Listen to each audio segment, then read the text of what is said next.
कि 19 लाख लोगों को इन्होंने नागरिकता रजिस्टर से बाहर किया, तो उसमें 15 लाख से ज्यादा हिंदू भाई हैं, महज 4 लाख मुसलमान थे।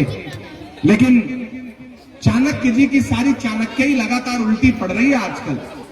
असम जीतने के चक्कर में एनआरसी किया, लेकिन असम का जवाब उन्हें असम के बजाय झारखंड में मिला। जब चाणक्य का गुरूर झारखंड में खंड खंड करके वहां से भाजपा को गद्दी से हटा दिया, ये काम झारखंड ने किया, उनका गुरूर तोड़ा। और 4 दिन पहले दिल्ली ने भी बता दिया कि नहीं, हम आपके इस काले कानून को नहीं मानते। अमित शाह साहब कह रहे थे कि बटन इतनी जोर से दबाना कि करंट शाहीन बाग में लगे, लेकिन लोगों ने बटन इतनी जोर से दबाया कि करंट पूरे हिंदुस्तान के भाजपा के नेताओं को लगा। दिल्ली की गद्दी से भी जो उनका ख्वाब था कि दिल्ली की गद्दी पर काबिज हो जाएंगे, वहां नहीं हो पाए। अब अगला चुनाव कहां है? बिहार में है। बिहार वालों, आपका इम्तिहान है। मुझे बताओ कि आप भी उनके इस काले कानून के खिलाफ जाकर के उन्हें सबक सिखाओगे या नहीं सिखाओगे? सिखाओगे या नहीं सिखाओगे? मुझे बताइए, बाबा से बुलंद के सिखाओगे उन्हें सबक या नहीं सिखाओगे? सिखाओगे। बिहार में उन्हें सबक सिखाएगा। फिर उसके बाद बंगाल में तो कोई दाल गलने वाली है नहीं, क्योंकि वहां पे ममता दीदी तैयार खड़ी है। मैं गया था अभी बंगाल, मैंने बंगाल में खड़े होकर कहा था कि सूरज है यहाँ पर, तेरा जुगनू न चलेगा। तू कितना भी सर पटके यहाँ तू न चलेगा। ममता नहीं, साक्षात है दुर्गा तेरे आगे। दीदी पे किसी मोदी का जादू न चलेगा। बंगाल में भी दाल नहीं गलने वाली। फिर एक दिन ऐसा भी आएगा कि जब दिल्ली की गद्दी से दोनों तानाशाहों को उतरना पड़ेगा और वापस कहां जाएंगे? जाना पड़ेगा। और हम देखेंगे। हूं तो लंदन की हुकूमत मुझसे कहती है कि आप भारत गणराज्य के नागरिक हैं। जब मैं न्यूयॉर्क में उतरता हूं तो अमेरिका मुझे कहता है कि आप भारत गणराज्य के नागरिक हैं, आपका स्वागत है। लेकिन हमारी सरकार कहती है कि वो पासपोर्ट भी आपको भारत गणराज्य का नागरिक साबित करने के लिए पर्याप्त नहीं है। आप अंदाजा लगाइए ये सरकार कैसी सरकार है। ये सरकार किन के इशारों पर चल रही है? जंतर मंतर पर एक दिन हम लोग आंदोलन में थे तो मीडिया के साथियों ने मुझसे पूछा कि छात्र सड़कों पर निकल आए हैं, स्टूडेंट सड़कों पर निकल आए हैं, इमरान साहब इनको किसने उकसाया है? मैंने कहा मेरे भाई मीडिया के साथी, ये जो सड़कों पर निकले हुए तलबा हैं, स्टूडेंट हैं, छात्र हैं, दरअसल ये नरेंद्र मोदी साहब से और अमित शाह साहब से ज्यादा पढ़े लिखे हैं, इन्हें कोई उकसा नहीं सकता है। मैं तो सरकार से पूछना चाहता हूं कि आपको किसने उकसाया है? कौन से इजराइल के इशारे पर आप इस देश के आम लोगों से ये कह रहे हैं कि लाओ कागज दिखाओ? कहां से कागज दिखाएगा इस देश का दलित? कहां से दिखाएगा कागज? जिसके पास 2 वक्त की रोटी भी बड़ी मुश्किल से जुटती है, दिन भर मजदूरी करके अपने बच्चे के लिए रोटी जुटाने वाला मजदूर कहां से दिखाएगा कागज? कहां से दिखाएगा इस देश का आदिवासी कागज? जिसके पास जंगलों में रहने के लिए घर नहीं है, वो कागज कहां से दिखाएगा? और तो और मैं बिहार में खड़ा हूं, यहाँ जो महादलित हैं, यहाँ जो बंजारा समाज की 20 से ज्यादा प्रजातियां हैं, जिनके पास न कोई घर है न कोई ठिकाना है, चलता फिरता उनका जीवन है, वो बेचारे कागज कहां से लाएंगे? वो किसान जो अपने पसीने से बटाई पर खेत लेकर के उसमें पसीना मिला के उसे जोत करके अनाज उगाता है, तब अंबानी और अडानी की तिजोरियां भरती हैं, वो किसान बेचारा कागज कहां से लाएगा? मुसलमानों, इस बार आप निशाने पे नहीं हो। मैं पूरी जिम्मेदारी से यहां खड़ा होकर बोल रहा हूं।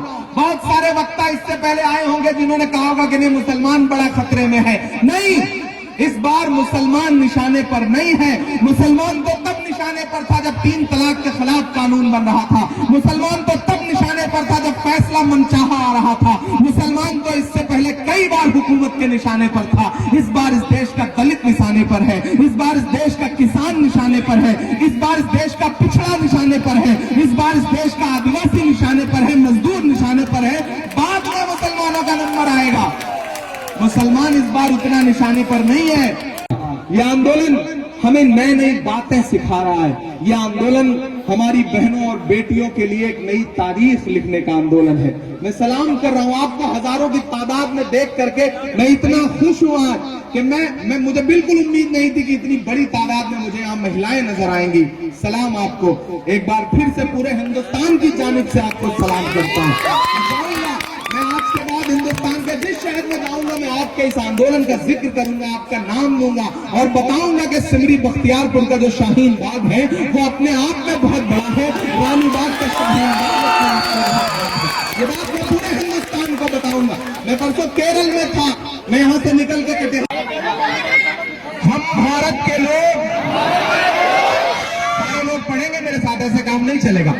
हम भारत के लोग भारत को एक संपूर्ण प्रभुत्व संपन्न लोकतंत्रात्मक गणराज्य के लिए तथा उसके समस्त नागरिकों को सामाजिक, आर्थिक और राजनीतिक न्याय, विचार, अभिव्यक्ति, विश्वास, धर्म और उपासना की स्वतंत्रता, प्रतिष्ठा और अवसर की समता प्राप्त कराने के लिए तथा उन सब में व्यक्ति की गरिमा और राष्ट्र की एकता सुनिश्चित करने वाली बंधुता बढ़ाने के लिए दृढ़ संकल्प होकर अपनी इस संविधान सभा में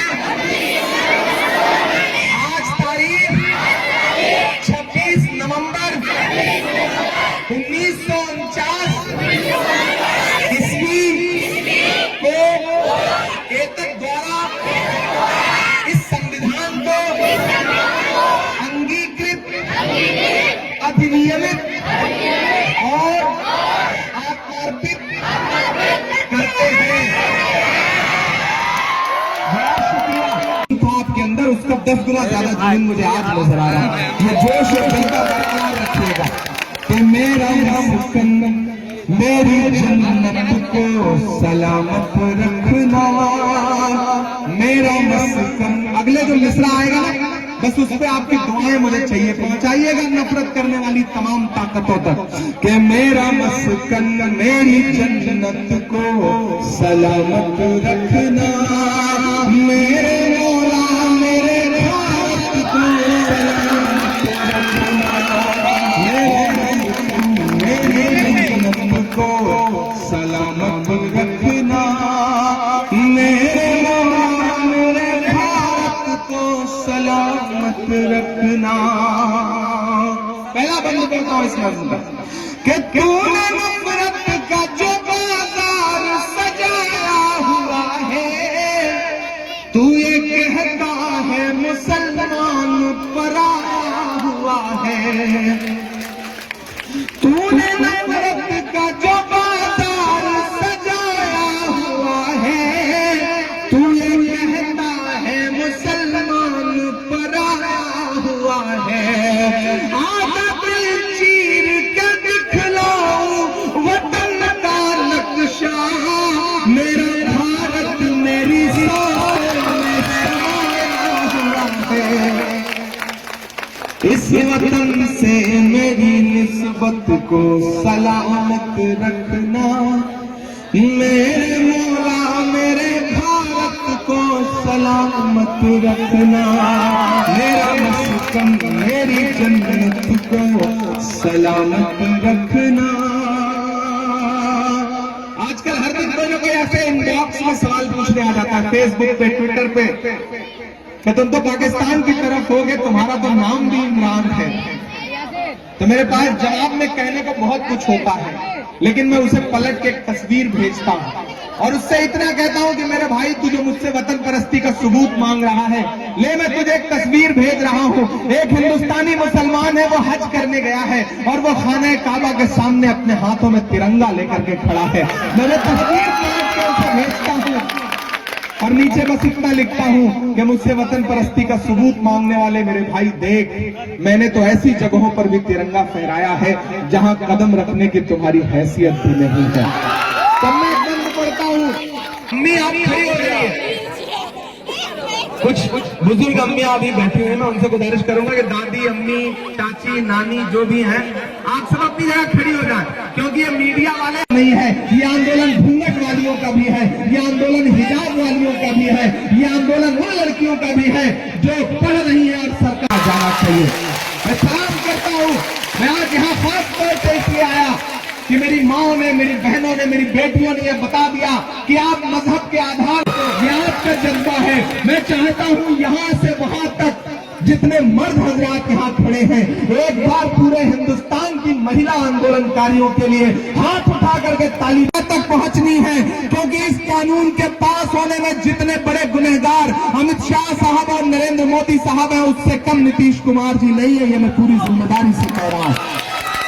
नीतीश कुमार साहब आपको इस देश में, बिहार ने इसलिए वोट नहीं दिया था कि आप जाकर के फासिस्टों की गोद में बैठ जाएं।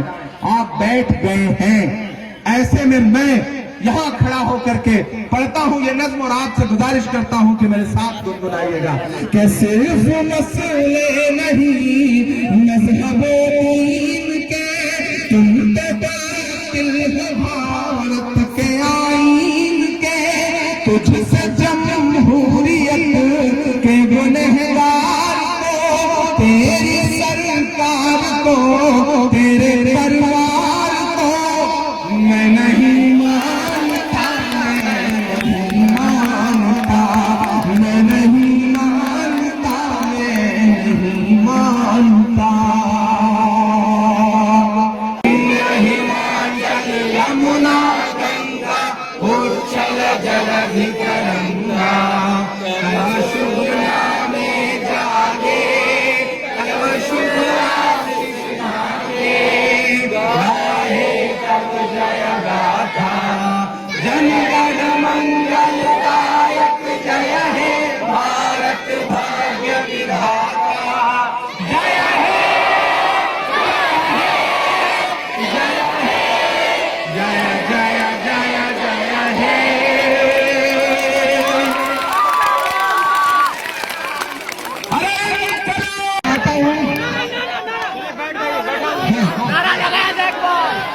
हाँ, हम सारे काम होंगे लेकिन धीरे धीरे होंगे, ठीक है। मेरे आपसे